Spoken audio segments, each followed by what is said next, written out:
अभी हाल ही में 22 मई को पाकिस्तान में एक विमान दुर्घटना हमें देखने को मिली।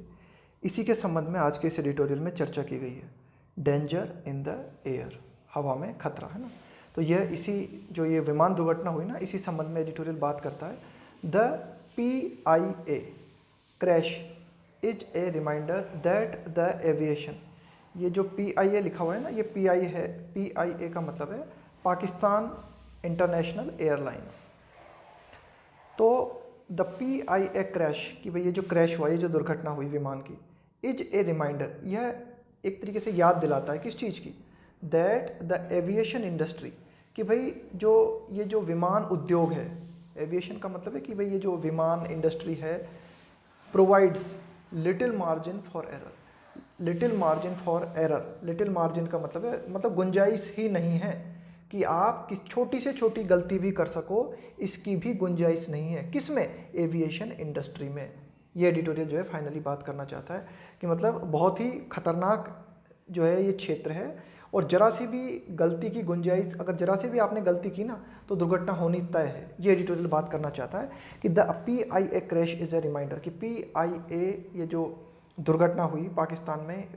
विमान की, ये इस बात की हमें याद दिलाती है कि भाई ये जो एविएशन इंडस्ट्री है, इसमें किसी भी तरह की गलती की कोई गुंजाइश नहीं है। ये एडिटोरियल बात करता है। आगे देखते हैं। From a we are comfortable now established on ILS 25। अब देखो, जो विमान दुर्घटनाग्रस्त हुआ ना, तो उस विमान के माध्यम से ये मैसेज दिए जा रहे थे कि भाई जो पायलट वगैरह है ना, वो क्या बोल रहे थे, वे कह रहे थे कि वी आर कंफर्टेबल नाउ, कि हम जो अब हम ठीक हालत में हैं। एस्टेब्लिश्ड ऑन ILS 25L, तो ये मैसेज दिया जा रहा था, ये जो विमान है उसके पायलट्स के द्वारा ये मैसेज दिया जा रहा था। दैट सून लेड टू का मतलब है कारण बनना। दैट सून जल्द ही, to a repeated declaration of mayday. पहले तो मैसेज आ रहा था कि भाई वी आर कंफर्टेबल नाउ, हम ठीक हालत में, और तो फिर कुछ ही देर बाद में क्या मैसेज आने लगा, मेडे। ध्यान देना, MAYDA, मेडे। इसका मतलब क्या होता है? इसका मतलब होता है कि जब कोई विमान होता है ना, उसमें जो पायलट होता है वो संदेश भेजता है ना, तो संदेश, अगर कोई हेल्प के लिए संदेश भेजा जाता है, यानी कि मेडे का मतलब होता है कि कोई पायलट ये संदेश भेज रहा है कि हम जो है परेशानी में हैं, हम परेशानी की हालत में हैं, हम परेशानी में, हम डिफ़िकल्टी में हैं। इस तरह का जब संदेश भेजा जाता है तो उसको कहा जाता है मेडे। तो पहले तो पायलट के द्वारा संदेश भेजा जा रहा था कि हम जो है ठीक हालत में, और इसके बाद में लगातार संदेश भेजा जाने लगा कि हम जो है परेशानी की हालत में, हम जो है डिफ़िकल्टी की हालत में। द पार्शियल ट्रांसक्रिप्ट, पार्शियल मतलब कंप्लीट तो नहीं मिला है, लेकिन कुछ कुछ है ना, हल्का कुछ कुछ मिला है। ट्रांसक्रिप्ट, ट्रांसक्रिप्ट का मतलब होता है कोई लिखित प्रतिलिपि जो प्राप्त होती है ना आपको, कुछ एक तरीके से लिखित रूप में कुछ मिलता है आपको, तो उसको बोलेंगे transcript. Of air traffic control, यानी कि ये जो पायलट का ये जो एयर ट्रैफिक कंट्रोल है ना, ATC कहा जाता है इसे, ATC, एयर ट्रैफिक कंट्रोल, जिसके माध्यम से किया जाता है ना, आपस में जो मैसेज भेजे जाते हैं उनके लिए बात की जा रही है कि the partial transcript of air traffic control conversation that is available, कि भाई जो भी कन्वर्सेशन हुआ, कि भाई ये जो पायलट था इसके माध्यम से और ये जो ATC है, इनके मध्य में जो कुछ भी कन्वर्सेशन हमें देखने को मिला, जो कुछ भी हमारे पास लिखित रूप में उपलब्ध है, ऑफर्स ये दिखाता है ना, ये क्या ऑफर करता है हमें, एन इनसाइट। इनसाइट का मतलब होता है किसी चीज़ के, मतलब अंदर के पहलुओं को जांचना, है ना। इनसाइट का मतलब है कि अंदर तक देख पाना किसी चीज़ के। An insight into the catastrophic, catastrophic का मतलब है यहाँ पे ये जो भीषण आपदा हुई ना, ये जो भीषण दुर्घटना हुई, एंड टू PK8303, यह उस विमान का नाम है जिसकी की दुर्घटना हुई। तो इस विमान की दुर्घटना के संबंध में कुछ लिखित प्रतिलिपि जो हमें प्राप्त हुई है कि भाई जो मैसेज भेजे गए थे पायलट के बीच में और ये जो एयर ट्रैफिक कंट्रोल के बीच में, तो वो हमें जो है ना, उसके माध्यम से कुछ बातें हमें देखने को मिलती है कि भाई पहले तो कहा जा रहा था कि वी आर कंफर्टेबल नाउ, उसके कुछ ही देर बाद मेडे मैसेज आने लगा। मेडे मैसेज का मतलब है कि भाई ये जो विमान था यह हेल्प के लिए कहने लगा कि भाई हमें हेल्प की ज़रूरत है, हम डिफ़िकल्टी में हैं। The Pakistan international airlines flight from Lahore to Karachi with 91 passenger. अब इसके बारे में डिटेल दी जा रही है। ये जो विमान था ना, इसके बारे में बताया जा रहा है कि ये पाकिस्तान का विमान है, लाहौर टू कराची के लिए, विथ 91 पैसेंजर्स थे इसमें, एंड 8 क्रू का मतलब है स्टाफ मेंबर, विमान के स्टाफ मेंबर, कि 91 पैसेंजर्स थे, 8 क्रू थे। वाज ऑपरेटेड, और इसको संचालित किया गया यूजिंग एन एयरबस A320214, है ना, इसके माध्यम से। ऑपरेटेड यूजिंग एन एयरबस है ना, इसके माध्यम से इसको संचालित किया गया। और ये जो एयरबस A320-214 क्या है, ये एन एयरक्राफ्ट है, एक विमान है, एक विमान का टाइप है। That is one of aviance reliable. और ये जो विमान का टाइप है ना, यह जो हमारा विमान उद्योग है उसका एक भरोसेमंद विमान है। एंड मॉडर्न वर्क हॉर्सेस, और एक तरीके से आप कह सकते हो इसे कि भाई एक तरीके से आधुनिक विमान है, यानी कि विमान में तो कोई कमी नहीं थी ना, बिल्कुल विमान जो है बिल्कुल ठीक ठाक था, है ना। इनिशियली, प्रारंभ में, वाइल विजुअल एविडेंस, प्रारंभ में विजुअल एविडेंस का मतलब है, विजुअल का मतलब है जो दिखाई देने वाले जो प्रमाण आपके सामने आए हैं ना, एज फोटोग्राफ, जैसे कुछ फोटोग्राफ आए हैं, कुछ वीडियो फुटेज आए हैं। ऑफर्ड सम क्लूज, ये क्या है, कुछ क्लू देते हैं, कुछ हिंट देते हैं अबाउट किसके बारे में,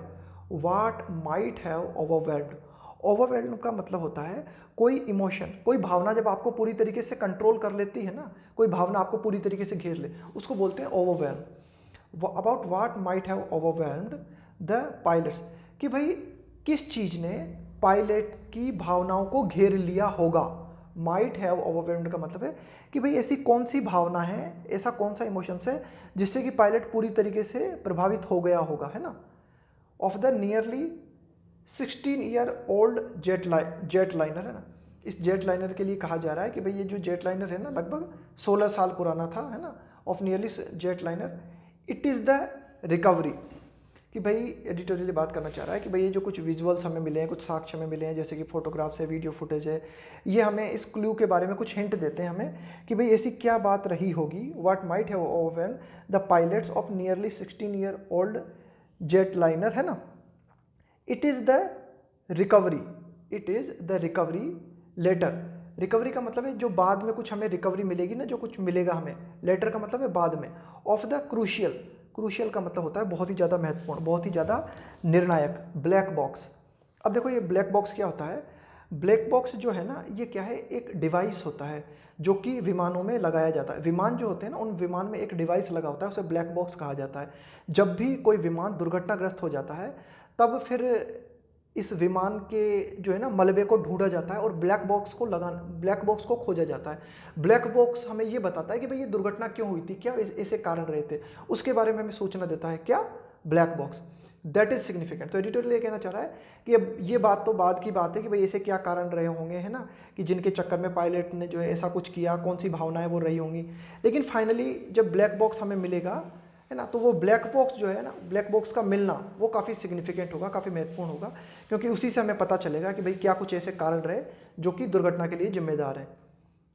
इन द, आगे देखते हैं हमें, इन द बैकड्रॉप टू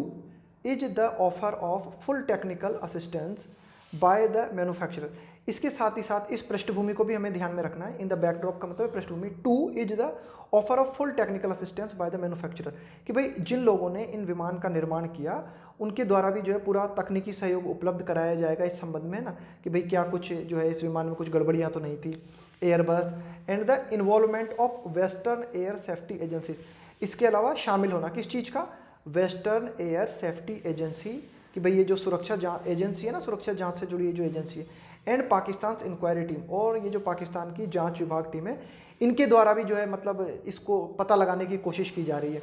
कि भाई जो मैन्युफैक्चरर हैं, इस विमान के निर्माता हैं, इसके अलावा जो विभिन्न एजेंसीज हैं, है ना, पाकिस्तान की इंक्वायरी टीम है, ये सभी जांच करने में लगी हुई हैं। तो इनके माध्यम से भी कुछ बातें सामने आएंगी, और साथ ही साथ ब्लैक बॉक्स भी जो है इस दुर्घटना की जाँच कर पाने में जो है बहुत ही अहम साबित होगा, है ना। आगे देखते हैं,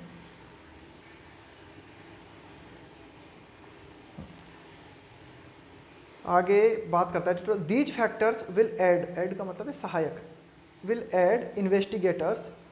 in getting a handle on the series of events. These factor, तो ये सारी की सारी जो बातें हैं ना, ये मदद करेंगी। ऐड का मतलब है सहायता करना, इन्वेस्टिगेटर्स, कि भाई जो जांच करने वाले हैं उन लोगों की जो है इन तथ्यों के द्वारा जो है मदद होगी इन गेटिंग ए हैंडल, कि वे इस बात को समझ सकें, है ना, हैंडल कर सकें,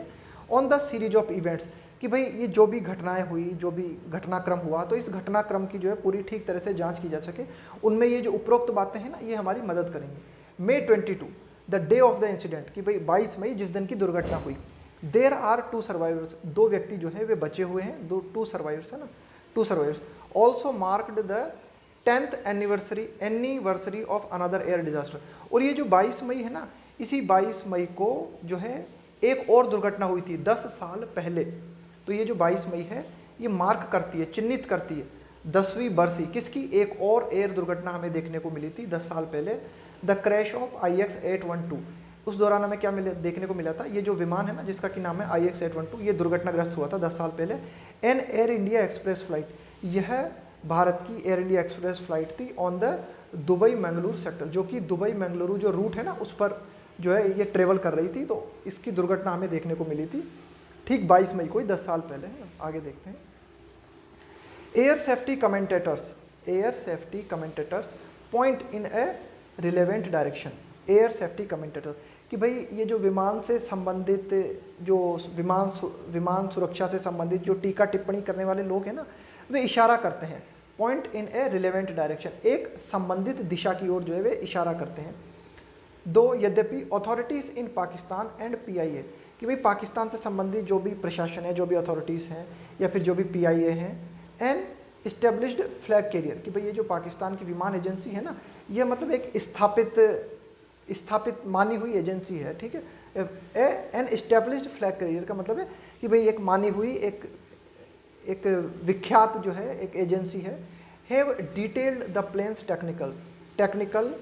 फ्लाइट एंड मेंटेनेंस हिस्ट्री, तो इन्होंने जो है ब्यौरा दिया है किस चीज़ का, ये जो प्लेन है इसकी टेक्निकल है ना, इसके उड़ान संबंधित और इसके मेंटेनेंस हिस्ट्री, इससे संबंधित पूरा ब्यौरा दिया है इन्होंने कि भाई प्लेन जो है इसकी टेक्निकल मतलब टेक्निकली रूप से ठीक था क्या प्लेन, इसके अलावा मेंटेनेंस की हिस्ट्री, कब कब इसको जो है मेंटेनेंस कराया गया था। देयर इज अ स्वर्ल का मतलब है यहाँ पे अफवाह, there is a swirl around का मतलब है कि भाई चारों ओर जो है ना इस तरह की अफवाह है। The operators not so impressive air safety record, कि ऑपरेटर्स कि भाई जो विमान को ऑपरेट करने वाला था ना, not so impressive air safety record, कि उसका जो रिकॉर्ड है ना वो अच्छा नहीं था। नॉट सो इम्प्रेसिव का मतलब कि इतना बेहतर जो आपको प्रभावित कर सके, है ना। एयर सेफ्टी रिकॉर्ड के संबंध में अगर हम बात करें तो ऐसी बात कुछ निकल के सामने आ रही है, कुछ ऐसी अफवाहें हैं कि ऑपरेटर का जो है रिकॉर्ड ठीक नहीं था। There is also another core related issue, इसके अलावा एक अन्य मूलभूत, कोर का मतलब है बहुत ही ज़्यादा मूलभूत रिलेटेड इशू, इसके अलावा एक बहुत ही महत्वपूर्ण संबंधित इशू है, वो क्या है, द कोविड-19 pandemic has scorched commercial airline operations and balance sheet, कि भाई ये जो कोविड-19 बीमारी है, वैश्विक महामारी है, पैंडमिक, हैज स्कॉर्च, यहाँ पे स्कॉर्च्ड का मतलब होता है एकदम किसी चीज़ को जो है जला डालना, झुलसा डालना, बर्बाद कर देना, कि भाई कोविड-19 एक तरीके से बर्बाद कर दिया है किस चीज़ को, कमर्शियल एयरलाइन ऑपरेशन, कि भाई व्यापारिक स्तर पर जो ये विमान उड़ान सेवाएं होती हैं इनको पूरी तरीके से बर्बाद कर दिया है इसने, किसने, कोविड-19 ने। और बैलेंस शीट का मतलब है ये जो इनका लेखा जोखा है ना, यानी कि जो व्यापार होता है इनका एयरलाइन का, उस सबको इसने बर्बाद कर दिया है कोविड-19 ने। But with airline managers across the world, लेकिन पूरे की पूरे संसार में अगर हम बात करें कि ये जो भी एयरलाइन के मैनेजर्स हैं, इसको प्रबंध करने वाले हैं, अटेम्प्टिंग, वे क्या प्रयास कर रहे हैं, to give wings to their fleet का मतलब होता है बेड़ा, जैसे जहाज होते हैं ना, जहाज, उनका एक ग्रुप होता है, बहुत काफ़ी सारे जहाज है, उनका एक ग्रुप है, तो उसको क्या कहेंगे, जहाजी बेड़ा। इसी तरह से विमान के संदर्भ में भी हम ये बात प्रयोग कर सकते हैं, विमान का बेड़ा। गिव विंग टू का मतलब होता है किसी को प्रोत्साहन देने की कोशिश करना, किसी को सपोर्ट करने की कोशिश करना। तो पूरे की पूरे विश्व में हमें क्या देखने को मिल रहा है कि ये जो एयरलाइन मैनेजर्स हैं वे जो है ना प्रोत्साहित करने की कोशिश कर रहे हैं, सपोर्ट करने की कोशिश कर रहे हैं किस चीज़ को, आफ्टर प्रोलॉन्ग्ड ग्राउंडिंग। प्रोलॉन्ग्ड का मतलब है बहुत लंबा, ग्राउंडिंग का मतलब है कि भाई इनके जो विमान है ना, विमान जो है बहुत लंबे समय से कोविड-19 के चलते ज़मीन पर खड़े हुए हैं, तो इनको पंख देने की कोशिश की जा रही है। अब देखो यहाँ पर जो कहने का तरीका है ना एडिटोरियल का, वो क्या है, सिंबॉलिक तरीके में कहना चाह रहा है कि भाई एक तरीके से जो विमान है उनके पंख कट गए हैं, यानी कि वे धरती पे खड़े हुए हैं काफ़ी लंबे समय से। तो क्यों खड़े हुए हैं, कोविड-19 के चलते, है ना, यानी कि विमान उड़ान नहीं ले पा रहे हैं। तो विमान के जो मैनेजर हैं ये क्या प्रयास कर रहे हैं कि भाई विमानों को उड़ाया जा सके, इनको पंख उपलब्ध कराए जा सके, है ना, इस प्रकार के जो प्रयास वे कर रहे हैं। एक्सपर्ट्स हाईलाइट एक की फ्रेज, एक्सपर्ट्स जो कि एक तरीके से अनुभवी लोग हैं, इस क्षेत्र के पर्टिकुलर अनुभवी लोग हैं, वे इस बात को हाईलाइट करते हैं एक की फ्रेज, एक बड़ी ही मुख्य बात को, क्या, no half measures. Half measures का मतलब क्या होता है, आधे अधूरे उपाय करना। तो ये एडिटोरियल कहना चाह रहा है कि भाई अब जब ये जो विमानों को उड़ाने की बात की जा रही है ना, तो ये बड़े ही जल्दबाजी में नज़र आ रहे हैं ये जो है ना, और जो भी उपाय, जो भी सावधानियाँ, जो भी एहतियात बरते जाने चाहिए विमान के उड़ाने के पूर्व, वे नहीं बरते जा रहे हैं। The necessity of flying machines being returned to service, necessity, ज़रूरत, ऑफ फ्लाइंग मशीन का मतलब है ये जो हमारे विमान है इनके लिए कहा जा रहा है। Being return to service after a complete maintenance check, कि भाई कोई भी विमान है अगर उसको आपकी अगर आप उसे सर्विस में लेना चाहते हो, उसको सेवा में लेना चाहते हो, तो आपको क्या करना चाहिए, उसको भली भांति पूरी तरीके से जांचना चाहिए, जांच परख करनी चाहिए, उसके बाद ही उसे सर्विस में लेना चाहिए ना। इस बात की ज़रूरत है। The necessity of flying machine being return, उनको तभी लौटाया जाए to service after a complete maintenance check, कि भाई उनका पूरी तरीके से जो है ना चेक किया जाए उनको अच्छी तरीके से। एंड मोर इम्पोर्टेंटली, और उससे भी ज़्यादा ज़रूरत बात है वो ये कि एयर क्रू का मतलब है कि भाई ये जो विमान से संबंधित जो भी स्टाफ है ना, being allowed at the controls only after key proficiency check, air crew being allowed at the controls, कि भाई जो भी विमान को कंट्रोल करते हैं उनको तभी अलाउ किया जाना चाहिए आफ्टर की प्रोफिशिएंसी चेक्स, कि भाई वे निपुण हैं या नहीं है, इस बात को चेक किया जाना चाहिए कि जो भी स्टाफ है जो कि विमान को कंट्रोल कर रहा है, उस विमान को कंट्रोल करने वाली टीम को पूरी तरीके से चेक किया जाना चाहिए उनकी निपुणता को, कि भाई वो इस लायक है या नहीं, और इसके बाद ही उनको जो है अलाउ किया जाना चाहिए check in a full flight simulator. अब ये देखो जो लिखा हुआ है ना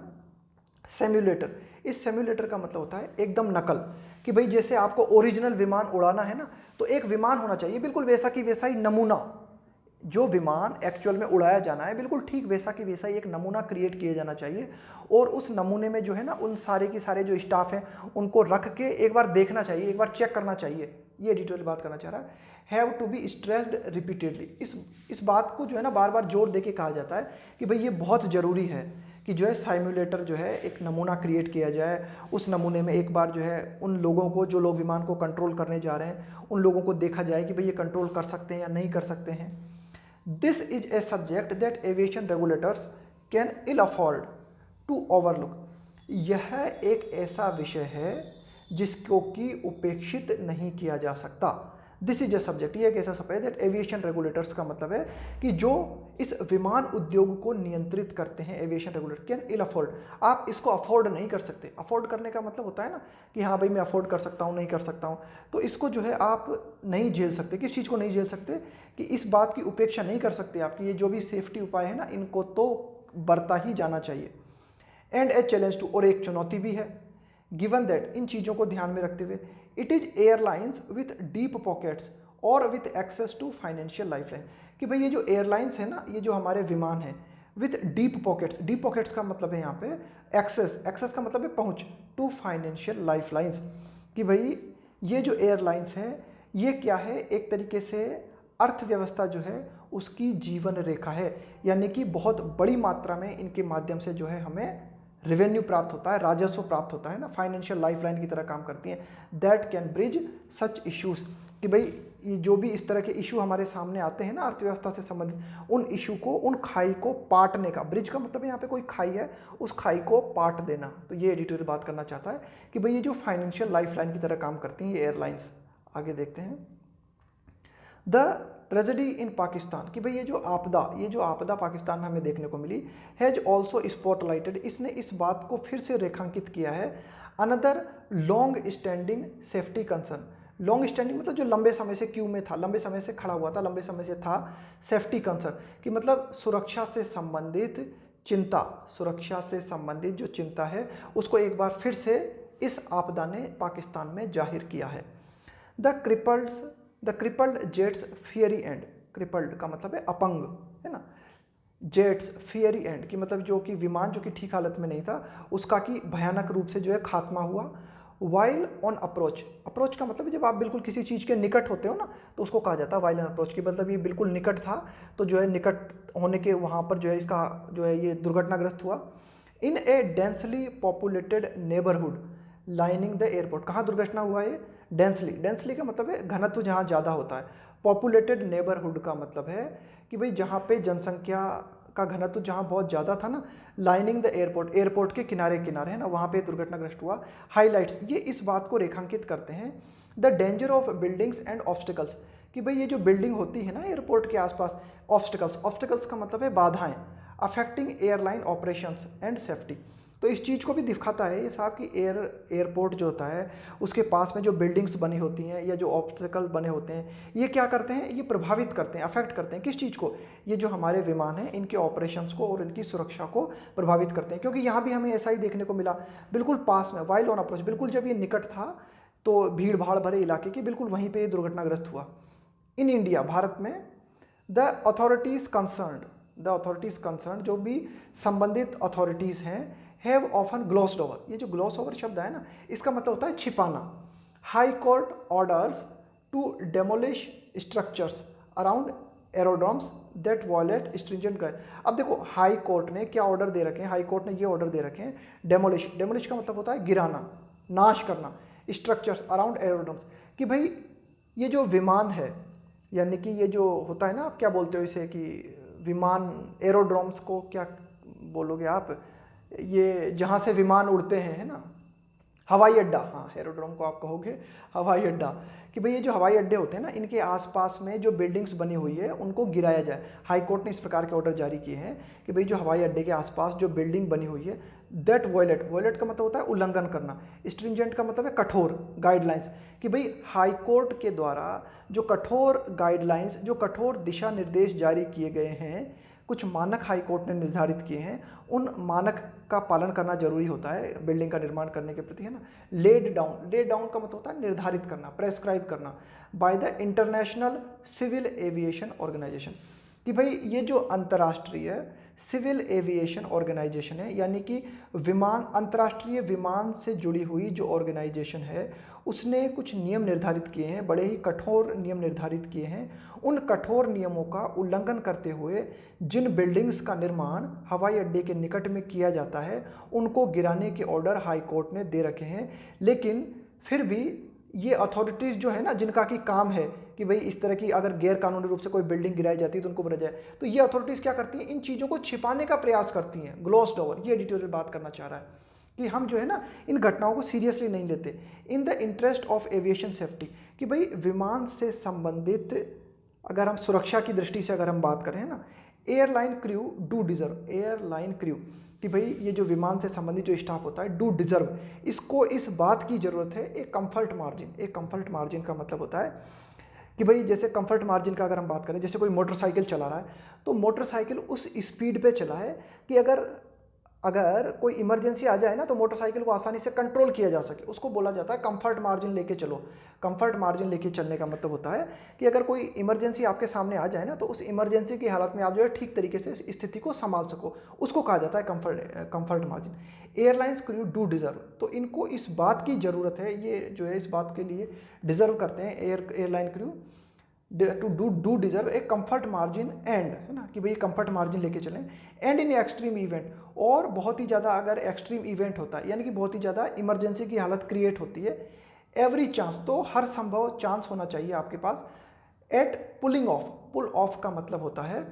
परेशानियों के बावजूद कोई कठिन परिस्थिति है उसमें सफल होना, उसको कहा जाता है पुलिंग ऑफ। ए सली, अब ये जो सली शब्द आया ना, ये सली क्या है, एक पायलट का नाम है। इसने क्या किया था कि एक विमान को लैंडिंग करने में, मतलब बहुत ही ज़्यादा विपरीत परिस्थितियां थी, उन विपरीत परिस्थितियों के बावजूद इसने एक विमान को लैंडिंग करने में जो है ना, मतलब बहुत ही अच्छी क्षमता का परिचय दिया था। तो यही एडिटोरियल कहना चाह रहा है कि वर्तमान में भी ये जो भी स्टाफ होते हैं ना, विमान से संबंधित जो भी स्टाफ होते हैं, तो इनको जो है मतलब पहली बात तो कंफर्ट मार्जिन लेके चलना चाहिए कि भाई कोई बात ऐसी हो जाए। इसके अलावा बहुत ही ज़्यादा एक्सट्रीम अगर इवेंट हो जाए तो इनको क्या करना चाहिए, उससे बचने के लिए जो कुछ भी संभव हो सकता है वो करना चाहिए, है ना।